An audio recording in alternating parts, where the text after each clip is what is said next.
Bom, pessoal, começando mais um Comitê On-Chain da Omega Digital Assets, aqui a gente vai dar um check rápido no panorama macro. Não encontrei muitas notícias relevantes aí no macro global, né? Lembrando que amanhã a gente tem CPI nos Estados Unidos, mas a notícia que eu achei mais importante aí já não é nem macro, mas dentro do nosso universo de criptomoedas, os investidores de longo prazo, eles estão começando a suavizar um pouco o nível de realização de lucro nesse momento do mercado, então a gente vai dar uma olhada nisso, porque basicamente é isso que está impedindo o mercado de andar, não é nenhum outro fator além desse, então a gente vai focar o on-chain de hoje nisso, tá? Antes, uma análise técnica rapidinha aqui para a gente atualizar, também não, né, não muitas novidades, mercado consolidando, né? A gente estava num triângulo simétrico aqui, numa pennant, né? Bitcoin rompeu no gráfico diário, chegou a fechar esse candle aqui acima, mas não conseguiu romper a região de resistência aqui de 71.800 até 73.800, que é o topo histórico atual, e o preço rejeitou essa região, o que liga um sinalzinho de alerta. Eu vou explicar também por quê. Aqui a gente tem níveis importantes para acompanhar, 71.800, que seria a resistência do topo anterior, né? Veja que no diário a gente rompeu, mas a vela fechou exatamente abaixo da linha azul aqui. Então não teve força aí para romper. E atenção nessa linha do meio aqui, 67.500 mil dólares mais ou menos, e abaixo aqui 64.500, que é uma região onde tem muitas ordens, né, tem muita liquidez aqui. Se o preço vier buscar, com certeza ele vai romper e vai buscar aqui os 60 mil, tá? Então é isso que a gente tem que olhar. No Bitcoin, dominância subindo, né, quer dizer, consolidando também, na verdade. A gente está num ponto crucial, cara, para o mercado, que é o seguinte: a gente está nessa região aqui da dominância, onde já desde outubro de 23, que os candles semanais eles ficam oscilando aqui, não conseguem romper essa região. A gente tem uma linha de tendência de baixa na dominância que vem lá de trás, tá? Aqui foi a primeira grande out-season, depois aqui a segunda. Então, se a gente replicar esse padrão, a gente vai ter algo, né, com a dominância vindo para cá, e a gente vai ter uma terceira grande out-season aí em breve, tá? Esse é o cenário mais bullish aí para o mercado, um pouco menos bullish para o Bitcoin, mas, né, mais bullish para as altcoins, que é aí onde a gente faz, né, grandes retornos de 10, 20, 30 vezes. Então é isso que seria bom de acontecer, mas como a gente tem muita pressão de compra no Bitcoin, a gente pode sim acabar rompendo isso aqui para cima, tá? E depois vir buscar uma out-season, né? Mas por enquanto está respeitando nessa região de resistência aqui, está respeitando essa linha de tendência de baixa, e é isso que eu estou acompanhando na dominância. O Ethereum ontem teve um repique um pouquinho maior que o Bitcoin, mas também não teve sucesso em manter. A gente rompeu essa linha de tendência de baixa. Esse gráfico aqui está um pouquinho melhor. A gente rompeu aquela linha de tendência de baixa, mas não conseguiu também romper a região de resistência aqui nos 3.700. E agora está buscando suporte aqui no mid-range, né, no intervalo do meio aqui desse grande intervalo, onde 3.700 é o topo, né, 3.400 é o meio e o fundo 3.200, tá? Então a gente vai ver agora os fatores onde eu disse que estão impedindo o Bitcoin de subir. Na verdade, isso até preocupa um pouco, porque aqui nesse gráfico significa a oferta detida por long term e short term, né? Onde o long term é essa linha azul e o short term é a linha vermelha e a linha preta é o preço do Bitcoin. A gente está tendo uma realização de lucro, né? Uma transferência de oferta, né, dos long terms para os short terms. Então, todas as vezes que isso aconteceu, a gente estava em bull market, né? Na verdade, essa é a boa notícia. A gente continua em bull market e vai continuar, eu acho. Só que quando essa curva ela acha o fundo, né, dos long term holders, ou seja, eles param de vender para os short term holders e começam a reacumular, significa que a gente atingiu o topo. E a curva dos short terms, quando ela atinge o topo e eles começam a vender, significa que a gente achou o topo do mercado. Pode ver que todas as vezes bateu certinho aqui. Então, isso indica que a gente já pode estar um pouco mais próximo do fim do bull market do que a gente imagina. Eu acho que a gente ainda tem um bom período, né, um bom tempo de bull market pela frente, mas isso aqui é para mais um alerta para a gente ficar de olho, porque, né, esse pessoal já começou a realizar lucros e tem um fator também que a gente repete isso, né? Acaba repetindo, mas, cara, é o que realmente está causando o mercado, né, ficar parado aí. São os outflows da Grayscale que também fazem parte aqui dessa curva tá caindo. A gente pode ver também que, além disso, o volume geral do mercado caiu, né, depois que o Bitcoin atingiu o topo histórico. A gente teve uma desaceleração no volume global, tanto de futuros quanto de spot. A gente vai ver também que os ETFs não estão comprando mais, principalmente da BlackRock, com uma pressão que estava antes, né? A gente ontem teve um inflow aqui da BlackRock de 21,3 milhões, né? Um inflow baixo, né? Já que a média é de 246,5.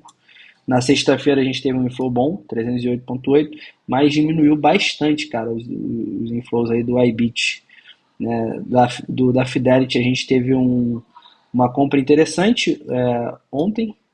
Na verdade não, cara, isso aqui tá desatualizado, não, dia 5 não, aqui, dia 8 aqui, ó.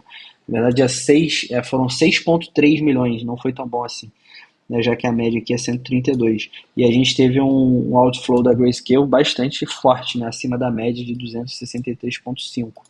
Isso aqui, com certeza, causou essa queda aí no curto prazo que a gente está vendo agora. Quanto mais, cara, quanto mais a Grayscale vender, melhor, porque o quanto antes acabar isso, mais rápido o mercado vai retomar a tendência de alta. A Grayscale ainda detém aí 300 alguma coisa, 320 mil bitcoins, né? O Trust tinha 600 mil, depois virou um ETF e desde então as pessoas começaram a vender por estarem com o lucro, né, da cota do fundo, aquilo que a gente já explicou várias vezes. Mas o quanto antes isso acabar, melhor. Porque aí a gente vai ter. Porque tirando a Grayscale, cara, não tem grandes vendedores. Na verdade, a gente vai ver isso pela dinâmica do Netflow. A gente ainda está tendo muitos saques de exchanges, principalmente da Coinbase.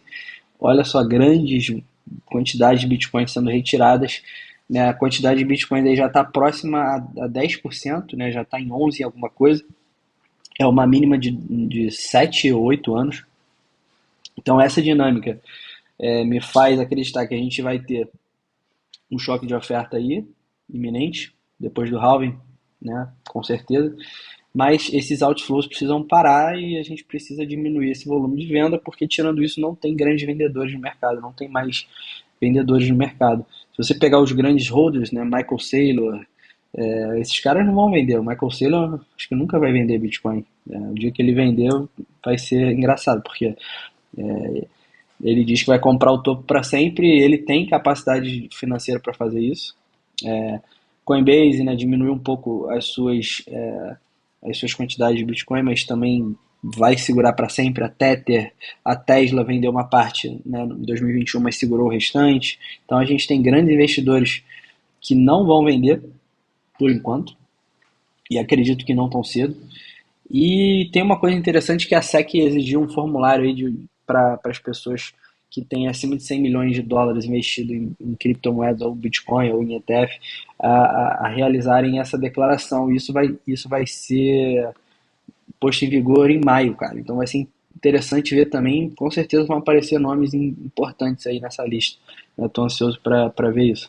Mas só uma observação. Então, voltando aqui, essa dinâmica é muito importante, né, reduzindo a oferta aí nas exchanges. Então, continuando, né, esse movimento de bastante tempo, desde março de 2021, acho que essa curva começou a cair, né, de quantidade de bitcoins nas exchanges. E, cara, para fechar aqui, na verdade, como eu disse, seria mais curto hoje.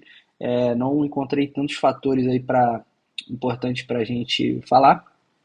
É basicamente isso que está causando o mercado a ficar parado aí, ficar nessa faixa. Mas isso aqui é uma coisa que eu achei interessante, cara, que eu vi na carta do Glassnode, que saiu hoje também, sai toda terça. Eles colocaram aí em perspectiva os drawdowns dos bull markets, né, de todos os ciclos. Então a gente teve aqui o primeiro ciclo com correções bastante fortes, cara. A gente pode ver aqui drawdowns bem, bem fortes.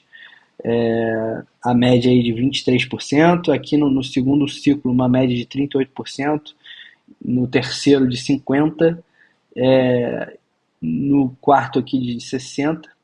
Mas, cara, você vê que agora a gente está tendo correções muito, muito abaixo da média dos outros ciclos, né, no ciclo atual. Isso a gente já falou também, que é uma coisa que ainda pode indicar que esse ciclo ainda está no início, ou pode indicar que esse ciclo também vai ser diferente. A gente não sabe, né, se ele vai replicar os outros ciclos, né, tendo correções aí de 20%, 30%. A gente somente teve duas de 10%, nesse momento, até esse momento. Se você contar o ano passado como bull market, que na verdade né, a gente teve um ano de alta, de recuperação, a gente teve um pouco mais, mas todas as correções não passaram de 10%. A gente pode até abrir o gráfico aqui, ó, vou abrir um sem desenhos para a gente olhar isso, mas a gente não teve correções significativas, cara, o que é interessante também. Pode ser pela dinâmica de acumulação, né? Não tem tantos vendedores, pode ser que o mercado está acreditando que o ativo vai subir mais, ou pode ser que esse ciclo ainda está no começo e a gente ainda vai ver essas correções acontecerem. Mas ó, aqui, ó, beleza, teve uma alta. A alta começou aqui em dezembro de 22. Teve uma correçãozinha aqui, ó, de 15%. Depois outra aqui de 17, 19, mas aí aqui já foi uma formação de um range de acumulação. Depois que a gente imprimiu uma alta mais forte, a gente teve duas só de 10%. Ó. A gente teve essa aqui de 20%. Na verdade, se contar essa sombra, né, conta de 20%, mas a gente ainda não teve correções acima de 20, 25, 30% que são comuns aí em bull markets. A gente pode ver aqui pelo gráfico que está bem abaixo da média dos ciclos anteriores. Então é isso que eu queria trazer, porque ou a gente vai ter em breve, ou a gente não vai ter e vai continuar subindo assim de forma mais com menos correções, né? Cara, se eu fosse chutar, eu acho que a gente vai ter essas correções porque é normal, cara, a gente ter. O nível de alavancagem hoje está saudável, então acho que no curto prazo, só se a gente tiver uma venda realmente grande, spot, alguma coisa mudar no macro que né, cause uma redução de risco em ativos de renda variável. Mas fora isso, no curto prazo eu não vejo uma razão para uma correção de 30%. Mas quando o mercado começar a subir mais, o varejo entrar mais, a gente está vendo o varejo já entrando, né, bastante, mas ainda não nos termos que a gente viu em 2021, por exemplo, que quando o varejo entrou forte, a gente começou a ter um mercado mais volátil e aí a gente se aproximou mais do final do bull market, mas a gente ainda está meio que eu diria que na metade aí. Se a gente puxar o MVRV, não estou com ele logado aqui, mas é importante para a gente ver mais ou menos onde a gente está no ciclo. Eu chutaria aí que a gente está em 40, 45% do ciclo de alta já completo. E eu acho que tem espaço sim para correções de 30%. Mas ao mesmo tempo, se você olhar a dinâmica, né, de oferta de Bitcoin nas mínimas, né, grandes compras spot e grandes saques das exchanges, né, pouca oferta para venda, pode ser que a gente também não tenha essas correções. Então vai ser interessante acompanhar esse comportamento, mas é só uma curiosidade que eu quis trazer aí para também ficar atento. Eu compartilhei com o time aí ontem que o Arthur Hayes da BitMEX postou uma tese bastante grande falando sobre o Fed, falando sobre, né, macro, enfim, Estados Unidos. Ele está mais bearish no curto prazo, ele acha que o momento de liquidez do dólar não é bom. Ele acha que isso vai causar o mercado a ter uma correção maior, e aí sim o Bitcoin, depois dessa correção, vai imprimir uma, uma alta parabólica aí até o infinito, segundo ele, né? Que ele é um cara que eu considero bastante, porra, ele já errou antes, né? Até nessa correção aqui que a gente teve, eu lembro que ele comprou umas puts, ele até postou no Twitter, no X, né? Comprou umas puts, acreditando que o Bitcoin ia lá para 30, 30 e poucos. Ele errou. Então, assim, até esses caras podem errar, mas é importante a gente ter essas visões, né, cara? A gente sempre considera a opinião desses caras, Então, assim, é importante ver. A gente está vendo um momento de maior fraqueza, cara. Eu acho que se realmente a gente tivesse mais bull, a gente depois de romper esse triângulo aqui, a gente teria uma continuação, cara. Eu acho que isso é um sinal amarelo, digamos assim, né? Depois que a gente rompeu isso aqui, a gente teria continuação, porque é um padrão que geralmente rompe para cima e indica continuação de alta. A gente não teve por enquanto. E a gente, se fechar esse candle aqui abaixo, a gente vai ser um candle de engolfo de baixa, né? Vai ser um corpo maior do que o anterior, fechando no sentido contrário. Então é algo para a gente ficar de olho. E abaixo dessa linha aqui, 64 e vamos dar uma olhada aqui para ver o número exato, a gente tem bastante liquidação por ali, né? Então pode acelerar um pouco essa queda. Vamos ver aqui onde é que está mais ou menos as liquidações para a gente ver. Quer ver? Ó, aqui até que tá saudável, cara. Deixa eu ver no modo um.